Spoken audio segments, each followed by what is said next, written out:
Samajwadi party join की, क्या कारण रहे इसके पीछे? कारण ये रहा कि जिस तरीके से मैं इलेक्शन लड़ा, इधर जनाधार एमआईएम पार्टी का बढ़ाया, जी जिस तरीके से टक्कर मैंने ये कांग्रेस पार्टी 20,000 लीड से जीती थी, वो आ गई 2,000 लीड पे। ठीक है, उसके बाद फिर इन लोग ने मुझे फ़ोन करके, मैं हारा तो हमारे यहाँ से जो पार्टी के थे साबिर काबली वाला, उन्होंने हमें फ़ोन नहीं किया, तो मैं वो बात का बहुत दुख हुआ। तो चैलेंज किसे मानते? चैलेंज खाली सिर्फ हमारे बीजेपी से है। बीजेपी से सीधा चैलेंज है। आप दूसरे नंबर पे, हम दूसरे नंबर पे। कांग्रेस इस बार नहीं आ रही है टक्कर में? हमारे कोई टक्कर में नहीं। हमारे एरिया में साफ सफाई की बहुत तकलीफ है, गंदा पानी, ये सारी चीज़ का काम। अखिलेश जी आएंगे यहाँ? इंशाल्लाह आएंगे। नमस्कार, एटी न्यूज़ में आपका स्वागत है।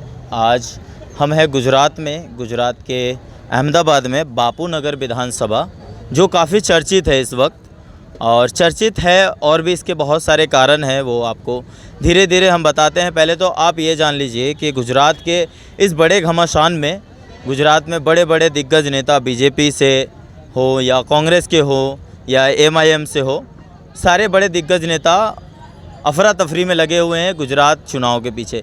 इन्हीं सारे चेहरों के पीछे, इन्हीं सारे पॉलिटिक्स के पीछे एक चेहरा और उभर आया है उत्तर प्रदेश से, समाजवादी पार्टी।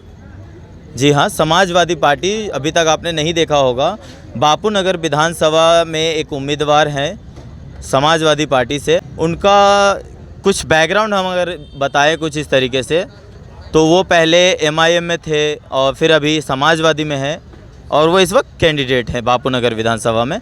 तो उनसे डायरेक्ट जानने की कोशिश करेंगे कि क्या कारण रहे वो जो इन्हें एमआईएम से समाजवादी तक लाई और इस सीट पे इन्हें दावेदारी करनी पड़ी। क्या इन्हें लगा इस सीट पे उन्हें होना चाहिए। तो आइए सीधी रुख करते हैं अल्ताफ़ पठान जी। पहले तो हमारे चैनल में आपका बहुत बहुत स्वागत है। थैंक यू जी। पहला मेरा एक सवाल है जो लोगों के दिल में है, जो आपके बापू नगर विधानसभा में जो ऑब्जर्व किया गया है कि आप पहले एमआईएम में थे, कॉरपोरेटर की सीट पे आप कुछ वोट से हारे, उसके बाद आपने सीधा समाजवादी पार्टी ज्वाइन की। क्या कारण रहे इसके पीछे? कारण ये रहा जी कि जिस तरीके से मैं इलेक्शन लड़ा, इधर जनाधार एमआईएम पार्टी का बढ़ाया, जी जिस तरीके से टक्कर मैंने ये कांग्रेस पार्टी 20,000 लीड से जीती थी, वो आ गई 2,000 लीड पे। जी ठीक है, उसके बाद फिर इन लोग ने मुझे फ़ोन करके, मैं हारा तो हमारे यहाँ से जो पार्टी के थे साबिर काबली वाला, उन्होंने हमें फ़ोन नहीं किया, तो हमें वो बात का बहुत दुख हुआ। इस हिसाब से हमने एमआईएम को छोड़ दिया। आपने कांग्रेस का नाम लिया, तो अभी हाल में ही आपके बहुत नज़दीक कहे जाने वाले शाहनवाज भाई, जो एमआईएम के उम्मीदवार थे बापू नगर विधानसभा में, उन्होंने भी आखिरी समय पे पार्टी छोड़ी और कांग्रेस का दामन थाम लिया। क्या कहेंगे? वो उनकी मैटर है, वो मैटर में मैं नहीं पढ़ना चाहता। क्यों एमआईएम में ही वो मुस्लिम राजनीति करते हैं, मुस्लिमों की बात करते हैं, और मुस्लिम कैंडिडेट ही उनसे भाग रहे हैं पीछे, और कुछ वोटर्स भी कहते हैं कि वो बीजेपी की बी टीम है। तो आप क्या कहते हैं? नहीं, बी टीम तो नहीं कहेंगे, कोई भी बात बोलते, झूठ बोलते। बी टीम होती तो शायद उनके खिलाफ नहीं बोलती, उनके खिलाफ सबसे ज़्यादा वैसी आवाज़ उठाते। मैं गलत नहीं बोलूँगा, जो चीज़ है वो सही है।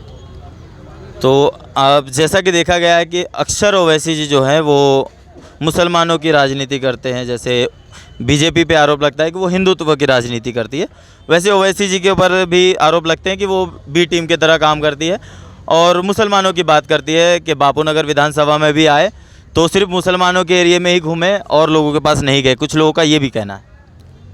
नहीं, गलत बात है। दलितों को, गरीबों को लेके चलते हुए सी ये मंद बात है। इलेक्शन लड़ते हर नेता एक दूसरे के ऊपर आक्षेप करते रहता है। जी ठीक है, आक्षेप झूठ पे झूठ बोलते रहते हैं। अभी हम यहाँ से खड़े हुए हैं, अगर वोट तोड़ने के लिए नहीं खड़े हुए, हम यहाँ जीतने के लिए खड़े हुए हैं। आप देख लेना रिजल्ट क्या आएगा। तो चैलेंज किसे मानते हैं? एमआईएम तो अब रही नहीं, कांग्रेस है, बीजेपी है और आम आदमी पार्टी, किसे चैलेंज मानते हैं? चैलेंज खाली सिर्फ हमारे बीजेपी से है। बीजेपी से सीधा चैलेंज है। आप दूसरे नंबर पे, हम दूसरे नंबर पे हैं। कांग्रेस इस बार नहीं आ रही है टक्कर में? हमारे कोई टक्कर में नहीं इनसे। अभी यहाँ पिछली बार भी कांग्रेस की सीट रही अभी तक की दावेदारी, और कांग्रेस कह रही है कि हम फिर से जीतेंगे। पहले हमारी कौम ने जिताया था, उसने कुछ काम नहीं किया यहाँ का एमएलए ने। इसके बाद आज सारी कौम की आंख खुल गई है और सारी कौम का समर्थन हमको है। इंशाल्लाह सब चीज़ उन लोग ने जान ली। हमारी कौम कुछ 5 साल में काम हुआ नहीं।